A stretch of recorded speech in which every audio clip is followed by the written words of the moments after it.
Baik,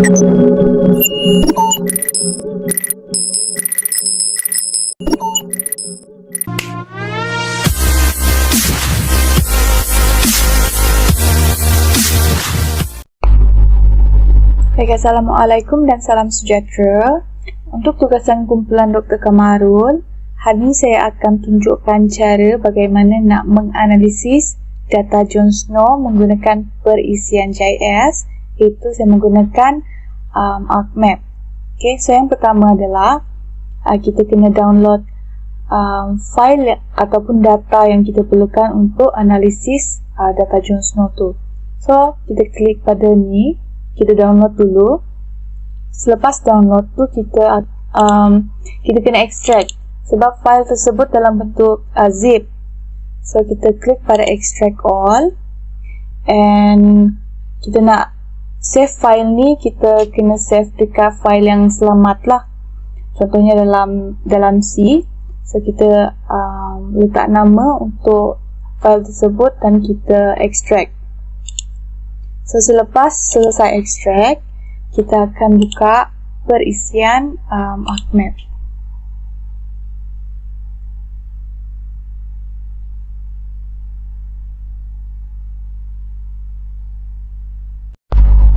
Okay, baik. Selepas ArcMap dah dibuka, kita kena add data yang kita dah extract tadi. So, boleh nampak di sini simbol plus ni. And dia ada tulis add data kan. So kalau simbol ni tak ada dekat ni, awak boleh cari dekat file, awak klik file dan awak add data bahagian ni lah. Okay, so saya add data dekat file yang saya dah extract tadi.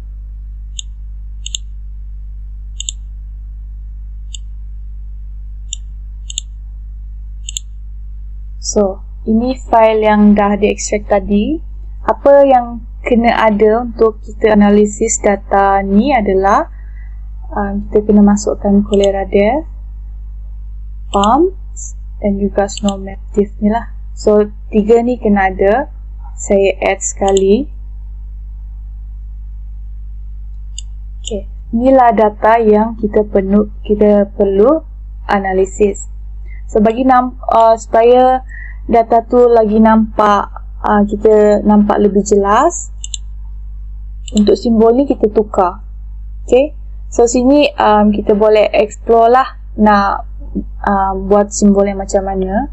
Tapi untuk ni saya akan pilih circle. Warna ni saya ubah kepada orange. Okay, lepas tu saya klik OK.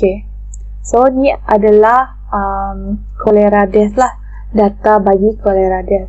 Biasanya untuk kematian kita guna warna contoh merah, tapi untuk data saya ni saya gunakan warna orange. So terpulang pada kesesuaian data anda lah. Okay, sama juga dengan pump ni. Pump ni saya pilih triangle, color saya tukar kepada warna hijau. Lepas tu saya nak bagi dia nampak dengan lebih jelas, saya ubah size simbol ni lah. Okay, so di sini kita nampak dengan lebih jelas pump yang tadi tu yang kita ubah simbol. So kita nampak dengan lebih jelas lah yang mana Cholera Death dan yang mana pump.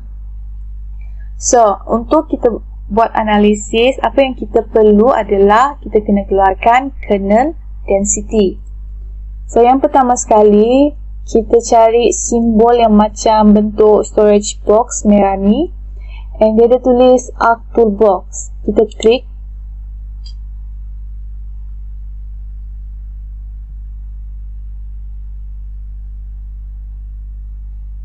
Okay, baik. Akan keluar macam ni untuk Arc Toolbox. So kita cari Spatial Analysis Tools. Kita double click and kita cari density, and kita nak keluarkan kernel density tu, so kita klik kernel density. Akan keluar macam ni lah.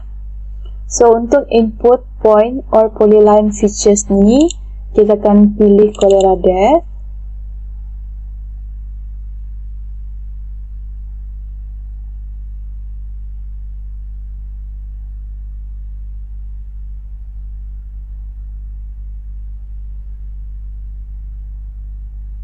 Okay, untuk population field ni kita akan pilih count.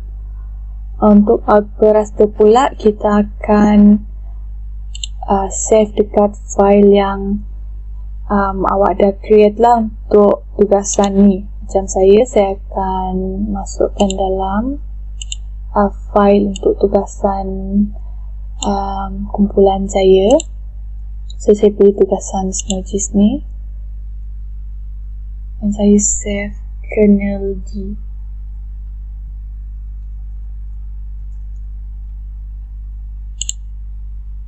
So akan keluar ni lah yang kita save tadi tu.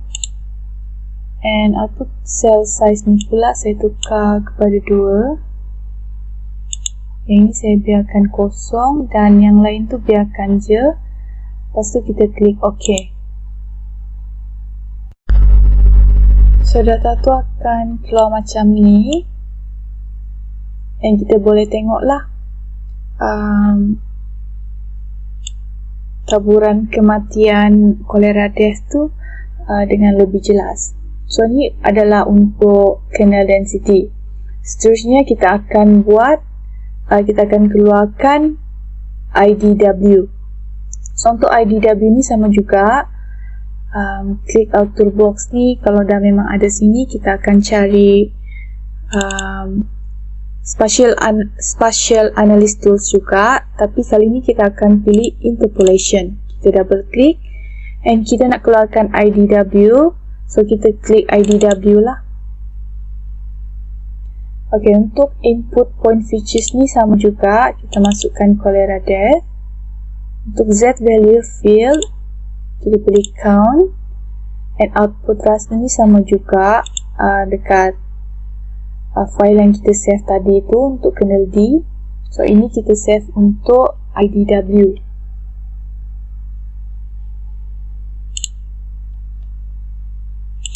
Okay, so untuk output cell size ni adalah optional, tapi saya letak 50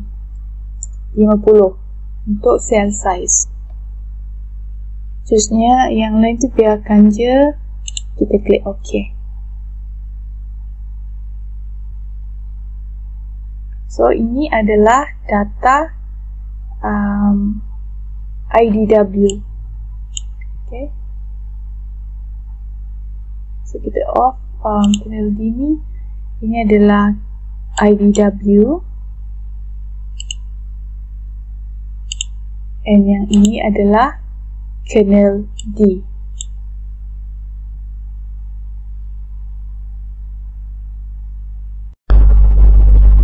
Jadi ini adalah cara kita nak analisis data Jon Snow ni menggunakan, yang pertama adalah kernel D dan yang kedua adalah IDW. So apa perbezaan antara dua analisis yang kita buat adalah kernel density ni adalah kita nak keluarkan supaya kita nampak perbezaan kawasan yang padat kematian kolera dengan kawasan yang kurang. So bermaksud kita boleh nampaklah kawasan di mana rendah, sederhana dan tinggi bagi taburan kematian kolera di kawasan ni. Contohnya kita nak tengok dekat mana kawasan ni berlaku, kita boleh ubah display ni, and transparency kita ubah kepada 50. So dekat sini kita boleh nampaklah kawasan di mana berlaku kematian yang banyak. Dekat street mana, contohnya dekat Road Street ada berapa kematian, kepadatan kematian, dan ada berapa pam yang ada di kawasan tersebut. So saya kembalikan transparency tu ke kosong.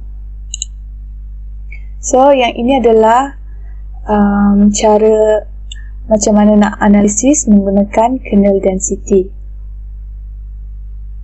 Untuk IDW pula, IDW ni adalah singkatan kepada inverse distance weight.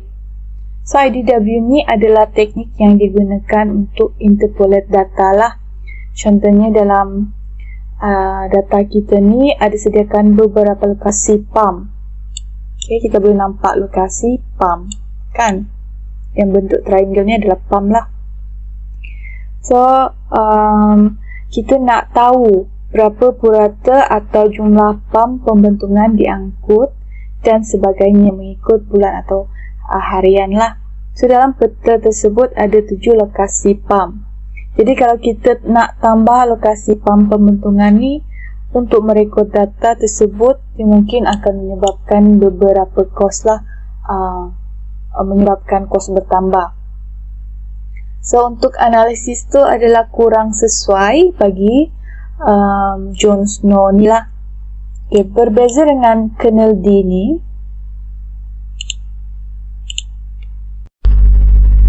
Okay, kernel D ni kita kena tahu lokasi yang mempunyai corak taburan kolera yang mungkin kita boleh klasifikasikan seperti yang saya sebut tadilah. Contoh rendah, sederhana kepada teluk, atau baik sebagai contoh klasifikasi atau nama lain lah untuk taburan snow map ni. Okey, kita dah selesai buat perbandingan antara dua analisis ni. Sebab dua analisis ni merupakan analisis yang mempunyai fungsi yang berbeza. So untuk tugasan yang Dr. Kamarul bagi ni, analisis yang sesuai adalah kernel density. Sebab di sini kita nampak dengan lebih jelas taburan cholera death tu dengan lebih jelas lah, dengan lebih jelas kita boleh nampak dari segi kepadatan warna, di mana lebih gelap mempunyai kematian yang lebih banyak. So bagi saya data yang sesuai adalah kernel density lah. Okay. Kalau saya nak buat perbandingan dengan IDW, di mana IDW ni lebih kepada pump ni, taburan pump. So itu sahaja untuk tugasan untuk video kali ini. Sekian, terima kasih.